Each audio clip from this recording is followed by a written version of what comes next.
In this season, we explore how social crisis, controversial leaders, economic distress, and war are shaping our world. What is happening around us? As the digital environment continues to transform our lives, we must re-evaluate humanity and ask ourselves whether we are the same humans we were before.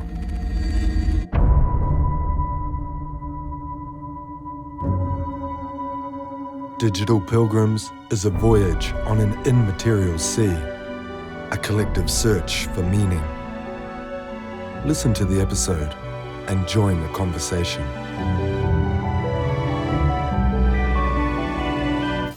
Episode 14, A World in Crisis. We live in turbulent times. In recent years, we have seen social upheavals happen more frequently in different parts of the world. Many of them have had an impact on local and regional political structures. It feels like there is always an active conflict somewhere, which we hear about thanks to protesters who upload pictures and videos from the scene of the events. Social networks reflect discontent, and traditional media outlets repeat those expressions. In recent years, for example, we have seen huge popular uprisings. Those that took place in Hong Kong, Chile, Colombia, and the United States even challenged the political fabric in each country. Some of these uprisings led to a change in government or even sparked the process of transforming a country's constitution. One of the reasons we stay up to date on these conflicts is because they are movements with high levels of organization and efficiency when it comes to making themselves visible and having an impact on the public sphere, both in the natural and digital environments. While some protests are focused on a particular territory because they are making demands of the governments of their own countries, there are other transversal movements that, like the feminist movement, environmentalist youth, and protests against war or in favor of refugees, cannot be thought of in terms of a single country or region. Where can we say these tensions are expressed? In the natural environment where hundreds or thousands of people come together in a public space? Or is it really in the digital realm, where messages are multiplied thousands of times and the repercussions of every image or video are multiplied millions of times? Is it possible that these events are phenomena that take place in both environments at once? If that is the case, it is interesting to consider how or why they move from one environment to the other and what that tells us about the connection between conflicts and underlying social structures.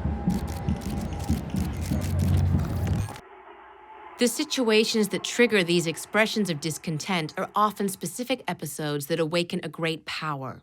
An increase in transportation fares for students, a teacher's protest, a union's demand, a tax hike, the passage of a law, or the murder of a racialized person appear as the visible tip of an iceberg that brings together current grievances, historical struggles, and urgent demands. The problems caused by on-demand economic models, regressions in terms of human and identity rights, imbalances in the global economy, the energy crisis, and environmental collapse come together in a situation of conflict, for which there appear to be no answers. The odd thing about the current moment is the feeling that all these episodes are related in some way. But is that really the case? Is this a global crisis? Are we staring down an imbalance in the models of coexistence? At times, the prevailing feeling is that many of the organizational systems that structure our society no longer fit the needs of the people we have become. Failures in the economic system, the crisis of civil representation, new uses and habits developed in the digital environment, and the spread of fake news are possible symptoms of a crisis of representation. Traditional models of coexistence are no longer enough to express our identity, be productive, live together in an organized way in habitable spaces, or feel politically represented. As it becomes necessary to unpack the explanation and causes of these movements, not only because are they not obvious at a glance, but also because it is difficult to clearly analyze a historical moment while it is happening, there is one thing that is clear and right in front of our faces: the emotions that the current moment causes in people. Across America, starting. Feliz.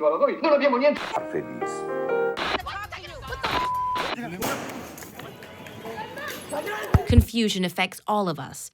We seem to be controlled by the feeling that we lack a cohesive ideological framework or a clear structure that organizes the events we are experiencing, one that could comfort us and bring order to our reality.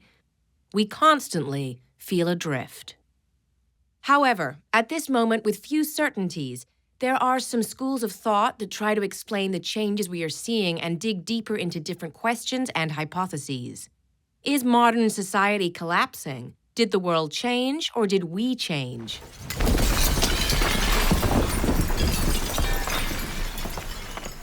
The crises of the present and the political and social situation can be understood through the lens of various frameworks.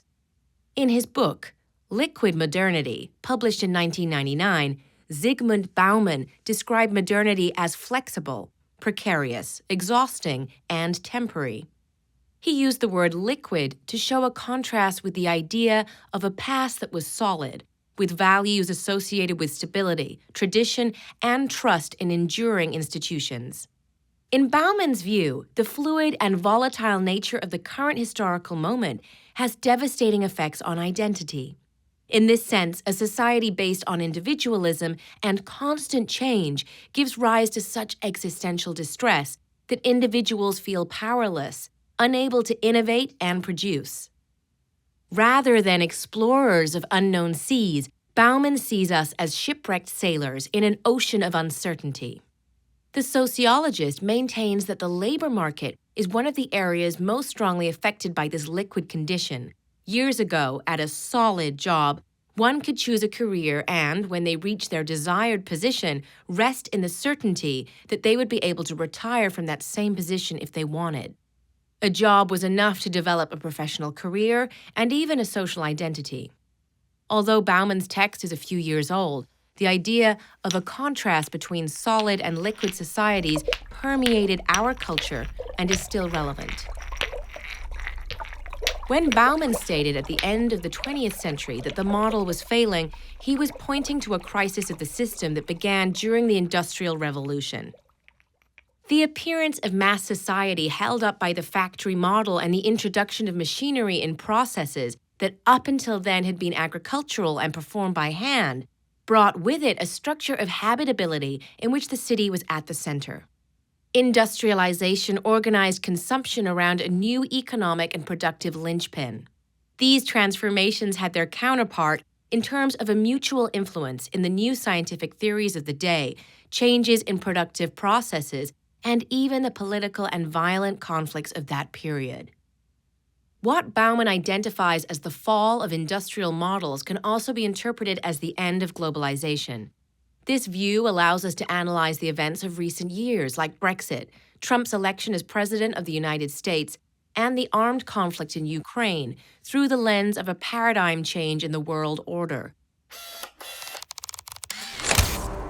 The end of the Cold War, when the Berlin Wall came down and the Soviet Union was dissolved, made way for the globalization of the industrial era.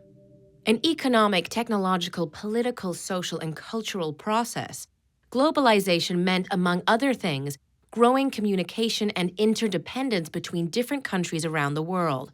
The so-called digital revolution opened up new possibilities in this dynamic process that has marked the last 4 decades of human existence. With digital technologies, the world became a global village in which all of us could be connected to one another. For some things, there no longer seem to be any borders. This period saw international organizations like the World Trade Organization, the International Monetary Fund, and the World Bank flourish, with the goal of coordinating economic and social policy around the world. We could even associate globalization with the world imagined by leaders of the digital movement in the second half of the 20th century. That model seems to be in its final stage today. In this sense, we can appreciate the relevance of Brexit as a fracturing of the European economic bloc and of Donald Trump's loud and controversial presidency in the United States. Perhaps we can use these events as a jumping-off point to think about how the United States, one of the greatest winners of the Second World War and the Cold War, hopes to change the playing field to continue to ensure its dominance in the next stage. So far, the United States, along with continental Europe and China, has presented itself as a world power through its manufacturing might and the technological developments achieved through automation. But the turn of the century brought with it a new reality. The most important asset is energy, and the United States knows it.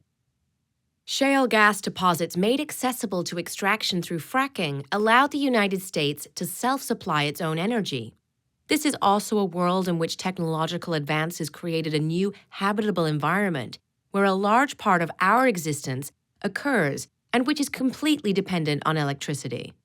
Energy sovereignty is vital to any power that hopes to lead change. In this context, countries with energy capital have a rare competitive advantage.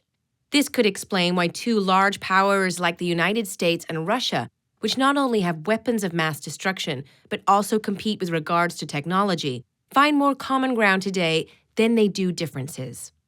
In this new structure, both have surplus energy, and this could become one of the largest sectors of interest for both countries when it comes to possible allies. We could even imagine unlikely alliances that include other countries in this position, like those in the Middle East or Venezuela. This paradigm shift emerged and impacted the natural environment in March 2022 in Ukraine when it took an unexpected scope of conflict. In the future, the South China Sea may even be a possible stage for a similar situation. And the digital environment, of course, is not separate from these movements of pieces around the board.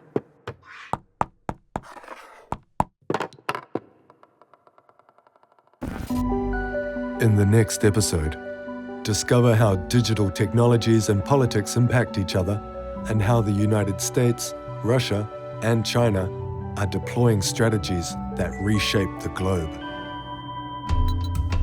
Digital Pilgrims is a podcast based upon the book Digital Pilgrims Towards a Quantum Humanity, sponsored by Codiful, a unique service management platform for remote teams.